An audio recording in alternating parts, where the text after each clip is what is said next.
Nah, di sini ada teknik pemilihan model regresi data panel.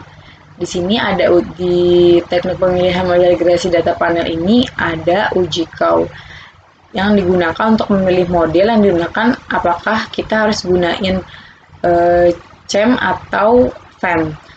Pengujian ini dilihat dari nilai probabilitas cross section F dan cross section chi-square dengan hipotesis.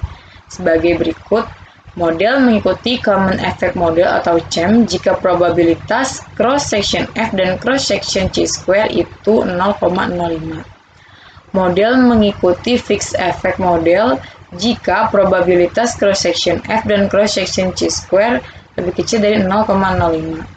Berikut proses uji kau dengan menggunakan program eFuse. Pertama kita klik persamaan EQ1.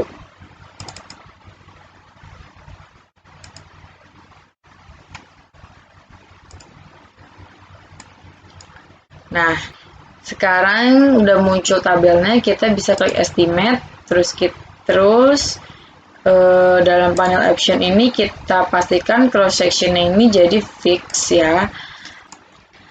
Lalu kita klik view, lalu fix random effect testing, lalu kita pilih yang redundant fixed effect yang likelihood ratio. Nah, maka akan muncul seperti ini. Berdasarkan hasil perhitungan di atas, nilai probabilitas cross section F dan cross section chi-square itu lebih besar dari 0,05. Maka dapat disimpulkan bahwa common effect model lebih layak digunakan dibandingkan fixed effect model.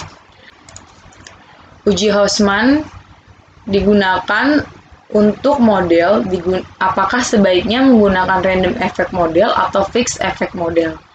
Pengujian ini dinilai dari nilai probabilitas cross-section random dengan hipotesis sebagai berikut.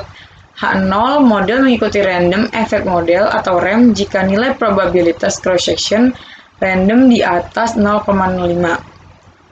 HA model mengikuti fixed effect model jika nilai probabilitas atau cross-section random lebih kecil dari 0,05. Langkah-langkah yang bisa kita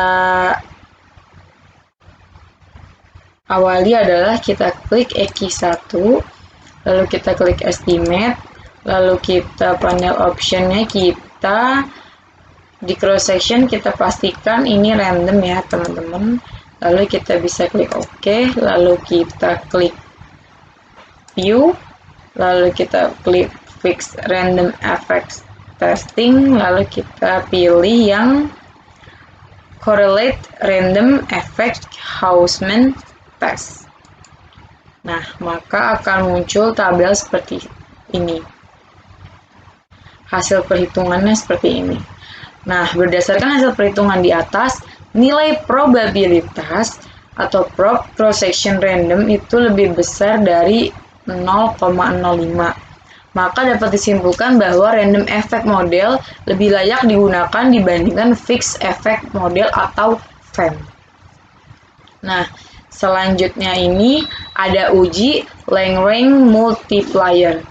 Uji Lagrange multiplier digunakan untuk memilih model yang digunakan apakah sebaiknya menggunakan random effect model atau common effect model. Pengujian ini dapat dilihat pada nilai probabilitas Bruch-Pagan dengan hipotesis sebagai berikut.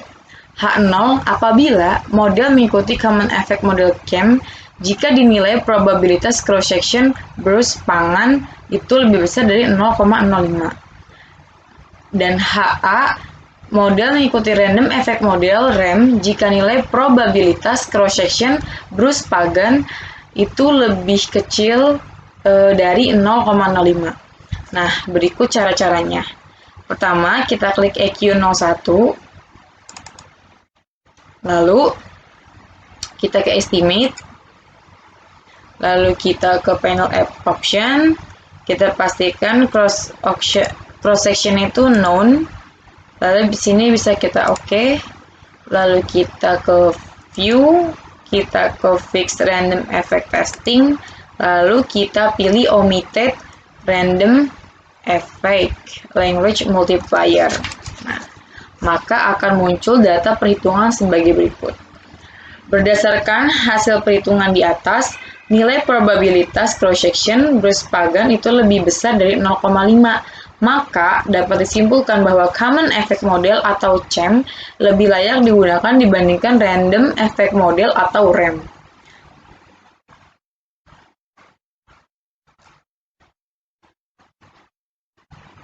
Maka kesimpulan model regresi data panel yang digunakan adalah berdasarkan 3 pengujian yang sudah dilakukan, maka dapat disimpulkan bahwa model regresi data panel yang akan digunakan dalam uji hipotesis dan persamaan regresi data panel adalah model Common Effect Model. Nah, cukup sekian penjelasan cara pengolahan data teknik pemilihan model regresi data panel. Kurang lebihnya mohon maaf. Dan tunggu video aku yang selanjutnya ya teman-teman. Assalamualaikum warahmatullahi wabarakatuh.